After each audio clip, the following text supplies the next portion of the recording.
एक साल में पंजाब हुकूमत की कारकर्दगी मिसाली रही। वजीर इत्तलात पंजाब असमा बुखारी कहती हैं कि कुछ लोगों को पंजाब हुकूमत की एक साल की कारकर्दगी हजम नहीं हो रही। पीटीआई का दौरे हुकूमत मुख्तलिफ स्कैंडल से भरा हुआ है।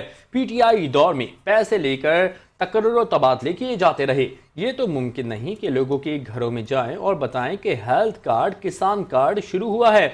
डायलिसिस का बुजदार का नहीं था, शहबाज शरीफ ने शुरू किया था। मरियम नवाज के इश्तिहारात में इमारतें नहीं छापी। इक़दामात बताते हैं एक जमात और उनके दिहाड़ीदारों को बहुत तकलीफ है। पीटीआई की तरफ से एकतरफा और बेबुनियाद प्रोपेगेंडा किया जा रहा है। नवाज अपने पहले माह में 10 इलेक्ट्रिक बसें लेकर आईं।